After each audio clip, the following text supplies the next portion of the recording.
What's up everyone, this is Shukesh Bonik from Gadgets Portal, and today I have with me the all new Samsung Galaxy A3, which is basically a metal phone. So Samsung is really trying hard to change the all plastic design approach of their devices. So I really welcome these new metal Galaxy A series phones. Now there are 14 Indian languages supported, and I have with me the pearl white color, and you can get 4 other color variants of this Galaxy A3. This mid-range device sports 16GB of internal space, which should be ample, and you can also install a microSD card up to 64GB. The display is 4.5 inches Super AMOLED with QHD resolution, and it's a metal phone with a very slim profile. You can also take selfies with the gesture of your hand. I'll talk about the full specifications later on. This is the model number of this phone. This Galaxy A3 is also a dual SIM phone, and though it's a mid-range device, it takes only nano SIM cards. The pricing of this device in India at this moment is around 20,000 rupees, that is approximately 330 USD, which is kind of high actually, but the price will obviously go down to around 16 or 17,000 rupees in few months. So now let's get started with the unboxing.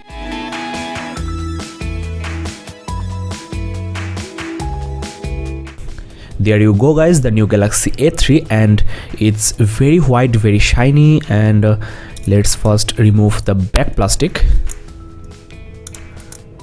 The back is matte finished, feels very soft, though there is no rubberized coating here.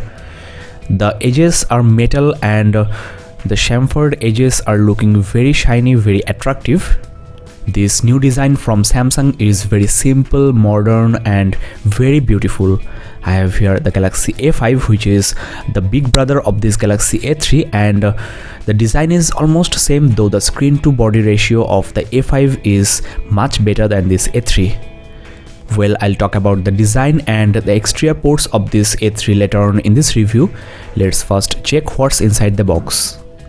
First of all, you get the manual, which is pretty standard, and next you get the data cable, which also works as the charging cable, and it's around 1 meter in length, I think.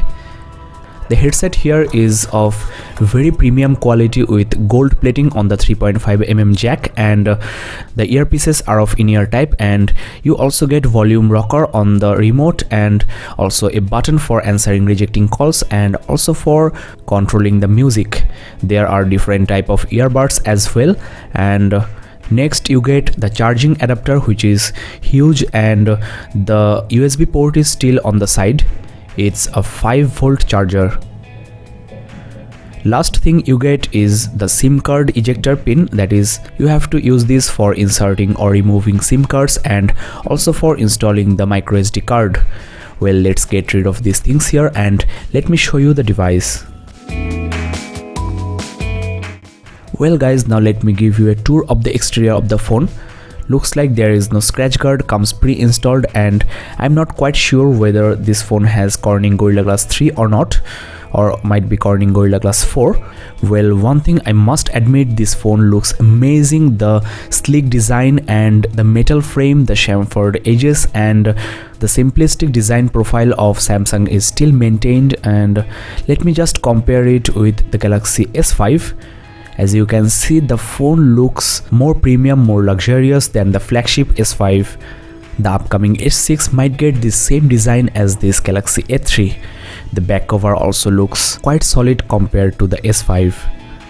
Well, now let me give you a tour of the exterior ports. At the bottom you get the push button home key, and you get the hidden back and menu keys here. At the top, this is the 5-megapixel selfie camera, that is, it's wide angle and can stitch 3 photos for group selfies, and these are the sensors, the proximity and ambient light sensors. Next to them you get the ear speaker. There is no notification LED light here. At the top there is marking it's HSPA Plus supported, that is up to 42 Mbps 3G, and this hole here is basically for the secondary microphone for noise cancellation. The power key is on the left of the phone as usual, and this tray is for the microSD card slot. Now there is a very serious issue I'm going to talk about, guys, which some of you might not like actually. This tray also works as the SIM card 2 slot, that is, you can use either SIM card 2 or the microSD card, not both at the same time. This is the tray for SIM card 1. So when using the microSD card, you are basically able to use only one SIM card. At the bottom you get the 3.5mm headphone jack and micro USB 2.0 port for charging as well as data syncing, and this hole is for the primary microphone. This is the volume rocker, which is nicely built and the edges are very shiny. The rear facing camera is of 8 megapixel and this takes full HD videos. It's actually protruding from the base and might get scratched if you put this phone on a rough surface. The flash is quite huge and might be very powerful. Most of the phones feature very poor flash, so this is really nice. Last but not the least, you get the loudspeaker grill right here. It's a dual SIM phone, that's why the duos logo, and I'm quite happy that it's not at the front, which looks quite cheap. This phone doesn't support any NFC, DLNA and MHL or OTG. The battery is non-removable 1900 mAh, which should be ample for a device with this screen size. Well, let's start the device and show you the display quality and of course the software. And if you are liking my review style, then go ahead, subscribe to this channel. I'll upload a lot more videos on latest mobile phones, and you can also check me out on Facebook at facebook.com/gadgetsportal.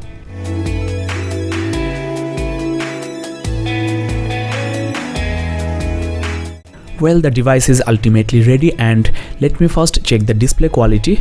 The small text are quite sharp, but still I can see the pixels because 245 ppi of this display is not as per the Retina standard of 330 ppi.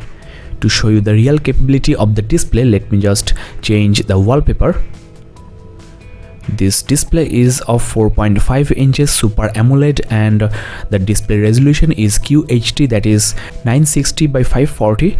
Well, the color rendering of the display is amazing actually, and I have here a Galaxy S5. You can see there is basically no difference in the color rendering, but the huge difference in the pixel density is quite visible. But don't worry, Galaxy S5 is almost twice the price of this A3, and I also have here the iPhone 6, which has an HD display on a 4.7 inches display size. The PPI of iPhone 6 is considered the Retina grade, and you can see there is a slight difference here, but the color on the A3 is more saturated.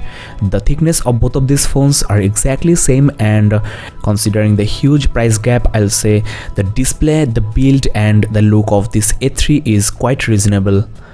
The viewing angles are, I think, as per the highest standard, and Super AMOLED display on a mid-range device is a great move by the company because Samsung phones are mostly popular for their super colorful displays, and you will fall in love with this phone once you switch on the screen.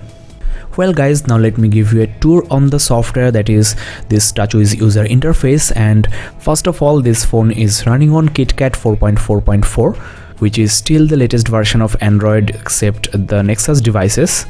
Now before I install or open any application, let me show you the storage and the RAM info. It's a 16GB device, but you are getting good 11.72 gig free out of the box.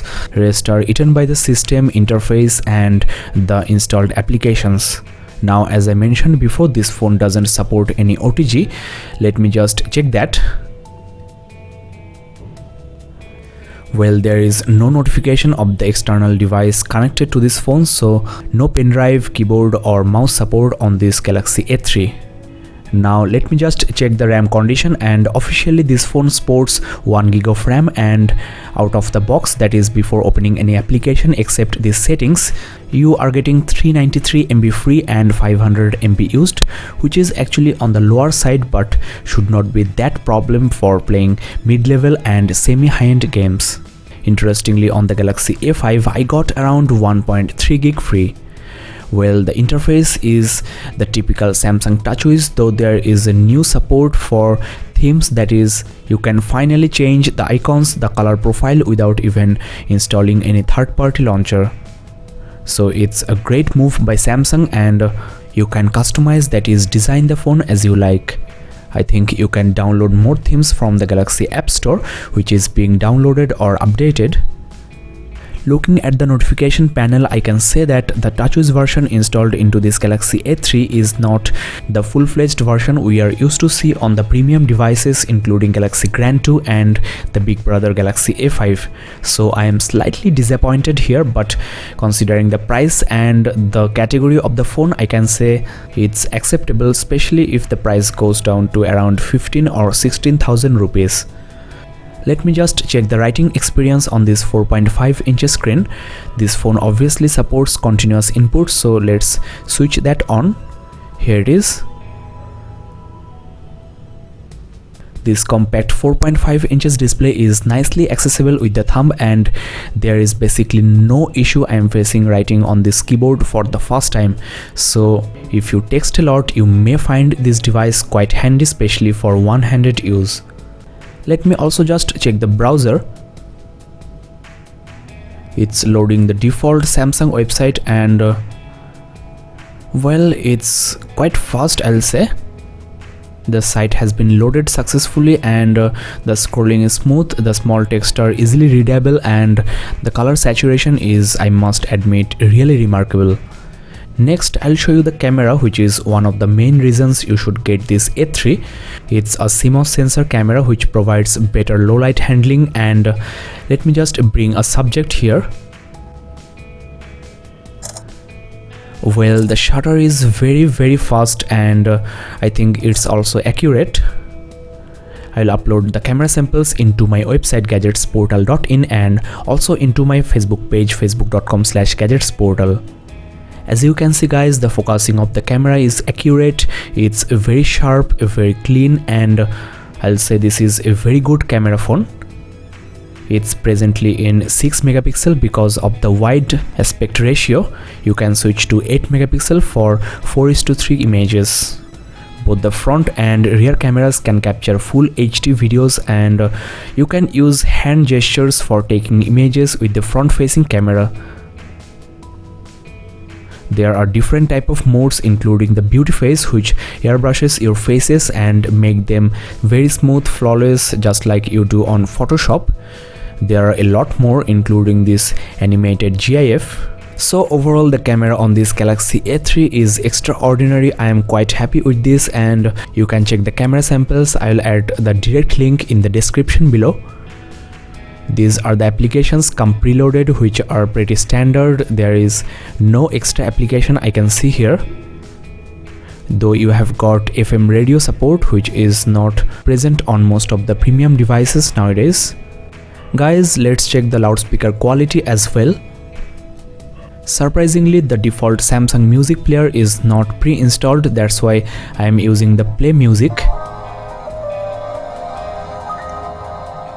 Well, the loudspeaker seems quite clear, and it's also decently loud, but not extraordinary, but it's clear and should be enough for indoor movie watching.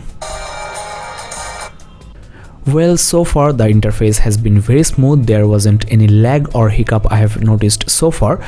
The processor on the phone is quite powerful. It's 1.2 GHz quad-core Cortex A53, which is basically a 64-bit chip. The chipset used is Snapdragon 410. The GPU is standard Adreno 306. Interestingly, this CPU configuration is exactly same as the Galaxy A5. This is the typical TouchWiz lock screen with basic configuration, and there is a camera shortcut here.